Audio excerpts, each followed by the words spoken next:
1940 का दशक जब पूरी दुनिया द्वितीय विश्व युद्ध के भयानक असर से बाहर निकला, उसी के आसपास कई देशों के अस्तित्व का जन्म हुआ, जैसे इजराइल, पाकिस्तान, चीन, जर्मनी, इटली वगैरह। इनके अस्तित्व में आने से कुछ ही समय में दुनिया के हालात बदल गए। कुछ देशों की स्थापना होते ही युद्ध ने निरंतर उन्हें घेर रखा, तो कुछ देश पैदा होते ही पड़ोसी देशों में अशांति का माहौल बनाया। जैसे पाकिस्तान, यह देश बना और तभी से भारत को निरंतर परेशान करने का काम किया। सन 1948, 1965, 1971, 1999 जैसे युद्ध में भारत को घसीटा। इसके साथ साथ अपने आतंकवादियों को भारत में भेजकर आतंक बढ़ाने का काम भी किया। इसी के विपरीत बात करें इजराइल की, तो जैसे ही अपने अस्तित्व में आया, तभी से लेकर आज तक सारे अरब देश सैन्य अथवा आतंक गतिविधि द्वारा उन्हें युद्ध में उलझाया हुआ है। विश्व युद्ध से एशिया को ज्यादा असर पहुंचा। इस भारी असर को भारत ने भी महसूस किया। पश्चिम में पाकिस्तान, पूर्व में पूर्व पाकिस्तान, तो उत्तर में चीन, चारों तरफ से भारत दुश्मनों से घिरा हुआ था। साल 1949 और 1950 चीनी फौज ने तिब्बत पर कब्जा किया। चीन का दूसरा देशों की जमीन पर कब्जा करने की खराब नीति भारत को सही नहीं लगी। तिब्बत में लाखों की संख्या में कत्ले आम हुआ। तिब्बत की तरह भारत की जमीन पर चीन की बुरी नजर थी। लद्दाख में स्थित अक्साई चीन, जो वर्षों से भारत का हिस्सा है, उस पर चीनी फौज ने घुसपैठी की। वर्ष 1962 यह वह साल था जब भारतीय फौज अपने सैन्य अनुभव आगे की तरफ प्रयाण कर रहा था। 1948 भारत पाकिस्तान युद्ध में भारी विजय प्राप्त करके भारतीय फौज ने अपने शक्ति का परिचय कराया। वर्ष 1962 भारत को युद्ध में चीन के सामने उलझना पड़ा। अपने जमीन को बचाने के लिए भारतीय सैनिकों ने पूरा प्रयास किया चीनी सेना को मार गिराने में। भारतीय सेना उस वक्त चीनी सेना से 4 गुना कम थी। सोचिए, चीनी सेना की संख्या 80,000, तो भारतीय फौज की संख्या महज 22,000 ही थी। ऐसी परिस्थिति में सिर्फ 1 हफ्ता भी ना लगता भारतीय फौज को कुचलने में। यही सोचकर चीनी सेना की एक बड़ी सी टुकड़ी भारतीय चौकी की तरफ बढ़ी, परंतु जीत तो दूर की बात, उल्टा से उन्हीं पर मुट्ठी भर के भारतीय सेना उन पर हावी हो गए। अपने धरती को बचाने के लिए भारतीय फौज ने जान की बाजी लगा दी, फिर भी इस युद्ध में हार का सामना करना पड़ा। क्या इस हार की वजह भारतीय सैनिक थे? जी नहीं, कारण कुछ और ही है, जिसे सुनकर शायद आपका खून खौल उठे। क्या थे वह कारण, जानने के लिए देखिए हमारे इस वीडियो को।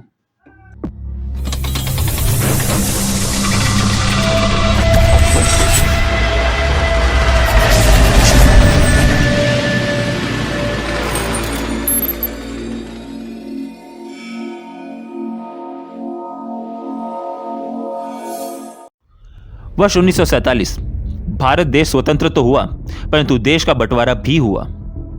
भारत के पश्चिमी हिस्से से पाकिस्तान बना। एक इस्लामिक राष्ट्र बनने के बावजूद भी नालायक पाकिस्तान लगातार भारत पर आक्रमण किए जा रहा था। वर्ष 1949 चाइनीज सिविल वॉर खत्म होने के बाद पीपल्स रिपब्लिक ऑफ चाइना यानी चाइना देश की स्थापना हुई। उन दिनों चाइना को डिप्लोमेटिक रिकॉग्निशन भारत ने देकर दोनों के आपसी रिश्तों को मजबूत बनाने की पहल की।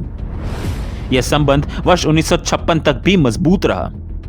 चाइना के प्रधानमंत्री जाओ एनलाई ने भारत में स्थित अक्साई चीन पर कोई भी प्रकार का दावा नहीं किया, परंतु कुछ ही महीनों में उनकी भाषा में बदलाव आने लगा और अक्साई चीन को चाइनीज टेरिटरी का हिस्सा बताने लगे।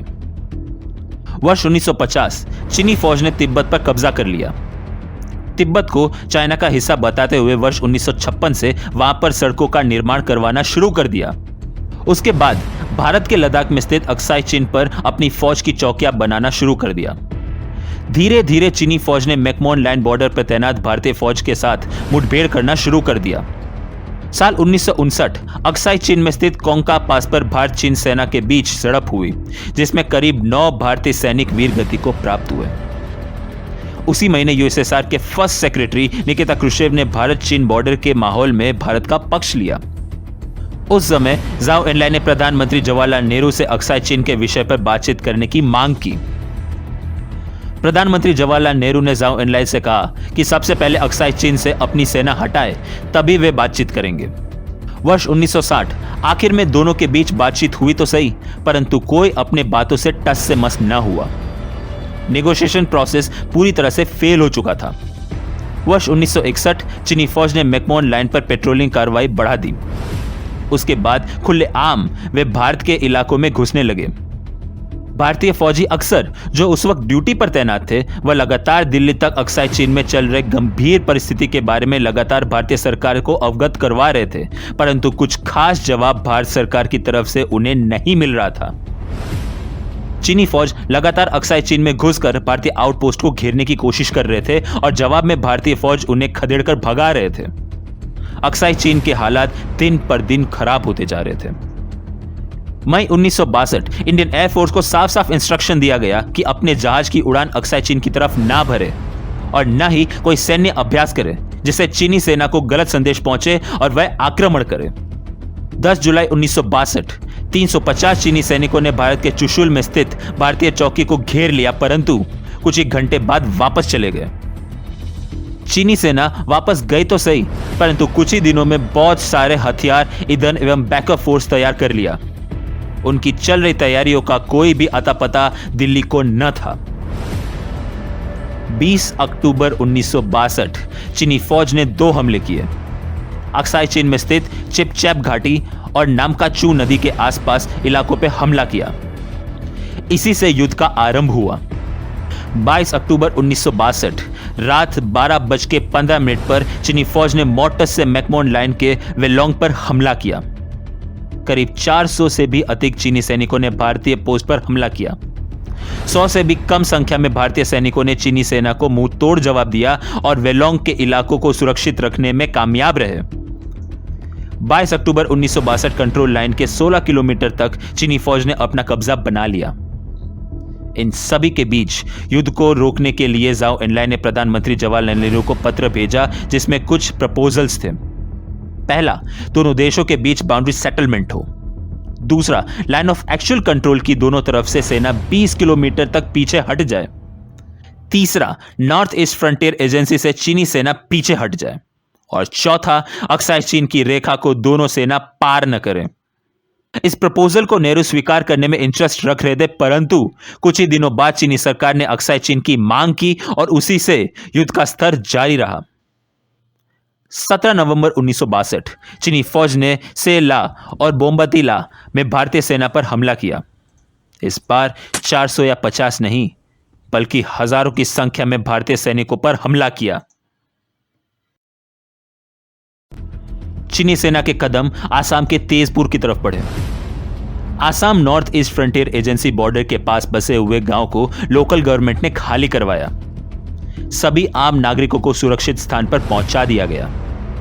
18 नवंबर सुबह 4:35 पर चीनी फौज ने चौशुल और 5:45 पर गोरांग हिल में तैनात 2 भारतीय प्लेटून पर हमला किया। कम संख्या में हथियार होने की वजह से लड़ना मुश्किल था, परंतु फिर भी पूरी कोशिश करके चीनी फौज से 4 घंटों तक लड़े भारतीय सेना। अफसोस की बात यह थी कि भारतीय फौज तक रिजर्व पार्टी पहुंच न पाई। उस वक्त दूसरे जगह की बात करें तो रेजांगला में तैनात मेजर शैतान सिंह के साथ मात्र 120 भारतीय सैनिक ही थे। कुमाऊं रेजिमेंट के बहादुर सैनिक मेजर शैतान सिंह ने 3000 से अधिक चीनी सैनिकों के सामने मात्र 120 सैनिक के साथ बड़े साहस से लड़ाई की। वे 120 भारतीय सैनिकों ने फौजी अभ्यास उसी वक्त प्राप्त किया था। मतलब सभी 120 सैनिक की आयु 18 वर्ष की ही थी। सुबह 8 बजे चीनी फौज ने रेजांगला पर कब्जा कर लिया। इस युद्ध में 120 भारतीय सैनिक और सामने 3000 से अधिक चीनी सैनिक थे। चीनी फौज को शर्म से तभी डूब मरना चाहिए था जब वे अपने साथियों के लाश की गिनती तक नहीं कर पा रहे थे। इस संघर्ष में 114 भारतीय सैनिक, जिसमें मेजर शैतान सिंह थे, वे वीर गति को प्राप्त हुए। उन 114 वीर ने करीब 1300 से अधिक चीनी सैनिकों को मार गिराया। यकीन नहीं होता कि पहली बार लड़ रहे इन सैनिकों ने असाधारण वीरता दिखाई। किसे पता था कि मां भारती के 114 संतानें, जिनके चेहरों पर मूंछ की लकीर तक नहीं निकली, वह युद्ध के मैदान में ऐसा दहाड़े कि चीनी फौज के सैनिक के पैर कांपने लगे। 1962 भारत चीन युद्ध में भारत को काफी नुकसान हुआ। चीनी फौज द्वारा लगातार घुसपैठी ने आखिरकार प्रधानमंत्री जवाहरलाल नेहरू को नींद से जगाया। युद्ध में बढ़ रहे हमलों को ध्यान में रखकर प्रधानमंत्री जवाहरलाल नेहरू ने यूएसए और ब्रिटेन से मदद मांगने का फैसला किया। सबसे पहले नेहरू ने अमेरिकी राष्ट्रपति जॉन एफ कैनेडी को 19 नवंबर 1962 में पत्र भेजा, जिसमें उन्होंने अमेरिकी वायुसेना को भारतीय फौज की सहायता के लिए भेजने का आग्रह किया। इन सब के साथ उन्होंने B-47 बॉम्बर स्क्वाड्रन्स को भी भेजने की मांग की। साथ ही साथ आश्वासन भी दिया कि वे सहायता के नाम पर पाकिस्तान को निशाना नहीं बनाएंगे। इसके बाद उन्होंने दूसरा पत्र राष्ट्रपति कैनेडी को भेजा, जिसमें उन्होंने 350 कॉम्बैट एयरक्राफ्ट, 12 स्क्वाड्रन, 24 जेट्स हर स्क्वाड्रन में और B-47 बॉम्बर्स की भी मांग की। नेहरू ने British prime minister Harold Macmillan को भी पत्र भेजा और इस युद्ध के लिए सहायता मांगी। असम, नागालैंड, मणिपुर, त्रिपुरा के साथ चीनी फौज का निशाना कलकत्ता भी था। अब जरूरत थी विदेशी सैनिकों की सहायता की। राष्ट्रपति कैनेडी ने पैसिफिक फ्लीट के होनोलुलु हेडक्वार्टर से संपर्क किया और यूएस नेवी के 7th फ्लीट को बे ऑफ बंगाल की तरफ रवाना किया। 7th फ्लीट को भारत की तरफ भेजकर वह चीनी सरकार को साफ साफ संदेश देना चाहते थे कि यूएसए भारत के साथ है। रही बात ब्रिटेन की, तो ब्रिटिश गवर्नमेंट लगातार भारत का पक्ष लिए जा रहा था, जिसकी वजह से चीनी सरकार की चिंता बढ़ती जा रही थी। भारत की जरूरतों को पूरा करने का फैसला भी कैनेडी ने किया। उनकी जरूरतों का जायजा लेने के लिए assistant secretary of state for East Asian and Pacific affairs head W. Averell Harriman के नेतृत्व में हाई कमीशन को दिल्ली भेजने का निर्णय उन्होंने किया। अमेरिका की KC-135 एयरक्राफ्ट ने एंड्रूज एयरबेस से उड़ान भरी और भारत की राजधानी दिल्ली की तरफ रवाना हुई। धीरे धीरे यूएस और ब्रिटिश एयरफोर्स ने हथियारों की पूर्ति करना शुरू की। चीनी सरकार समझ चुकी थी कि भारत अब अकेला नहीं, अब इससे ज्यादा भारत की भूमि पर घुसना या फिर कब्जा करना सही नहीं होगा। नवंबर के मध्य तक आते आते चीनी राष्ट्रपति माओ को अमेरिकी और ब्रिटेन की सेना का डर सताने लगा और फिर 20 नवंबर 1962 के दिन एक तरफा युद्ध विराम भी कर दिया गया।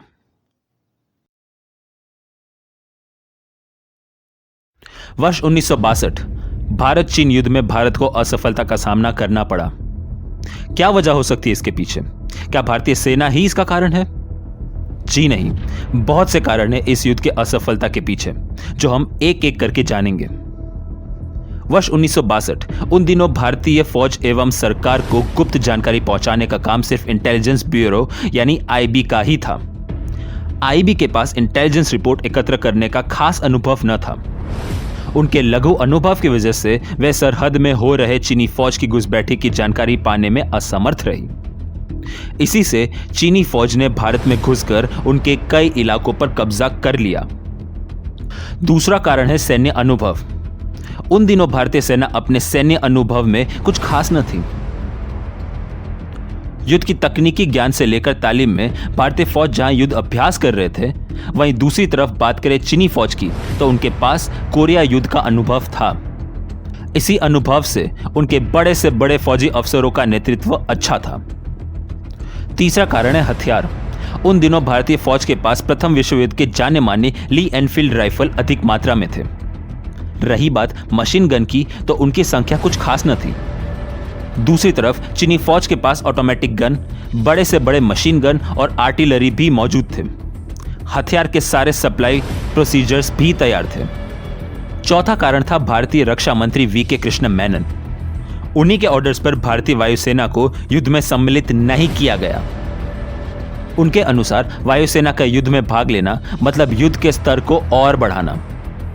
उनके यही फैसले ने इतना तो साबित कर दिया कि उन्हें देश की रक्षा के विषय में कोई भी ज्ञान नहीं। वीके कृष्ण मेनन को इतना भी नहीं पता था कि चीनी वायुसेना अत्यंत कमजोर थी और अगर भारतीय वायुसेना भिड़ जाती तो युद्ध का परिणाम कुछ और ही होता। वीके कृष्ण मेनन को हम मूर्ख रक्षा मंत्री भी कह सकते हैं, क्योंकि जब दुश्मन भारत में घुसा तो उसे वायुसेना द्वारा आराम से भगाया जा सकता था, परंतु नहीं, उनको तो युद्ध के बढ़ते स्तर की चिंता थी। वीके कृष्ण मेनन उन लोगों में से आते हैं जिनके घर अगर चोर घुस भी जाए तो खुद की जान बचाने के लिए चुपचाप हाथ पर हाथ धरे बैठे रहेंगे और चोर पर इसलिए कार्रवाई नहीं करेंगे क्योंकि चोर के हमले का स्तर बढ़ जो जाएगा। पांचवा कारण है भारतीय फौज की संख्या।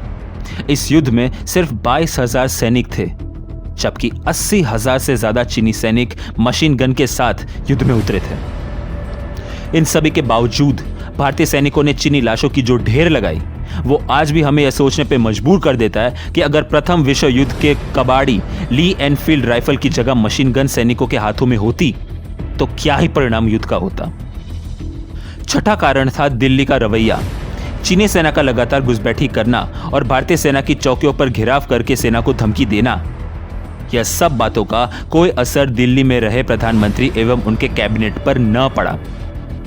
वह लगातार चीनी सेना की हरकतों पर मौन धारण किए हुए थे। देश की रक्षा की जिम्मेदारी सेना की जरूर है, परंतु दुश्मन अपने भारत मां की धरती पर कदम रखे और सेना को जगह खाली करने की धमकी दे, तो फिर सेना के हाथ बांधने के बजाय उन्हें दुश्मन को मार भगाने की अनुमति देने का काम देश के प्रधानमंत्री का है। अफसोस इस बात का है कि प्रधानमंत्री ने ऐसा कुछ न किया और हमारे देश के वीर सपूत मजबूर होते रहे। सातवां कारण है भारत का राजनीतिक दृष्टिकोण। हमारा देश गांधी जी के विचारधारा से बाहर ही नहीं निकला था। भारत का लगातार अहिंसावादी विचारधारा अक्सर पड़ोसी देशों को खुला आमंत्रण देता रहा देश पर हमला करने के लिए। चीनी सेना ने पहली बार घुसपैठी 1962 में नहीं, परंतु कई सालों पहले ही कर ली थी। दुनिया की नजर में शांति का नायक बनने का सपना जवाहरलाल नेहरू का था। अपने राजनीतिक महत्वाकांक्षाओं में इतने खो गए थे कि देश की रक्षा को ताक पर रख दिया। तो दोस्तों, यह कुछ संक्षिप्त बातें थी 1962 भारत चीन युद्ध की, परंतु यह कहानी आगे बढ़ेगी भारतीय सेना के बदलते स्वरूप के विषय पर।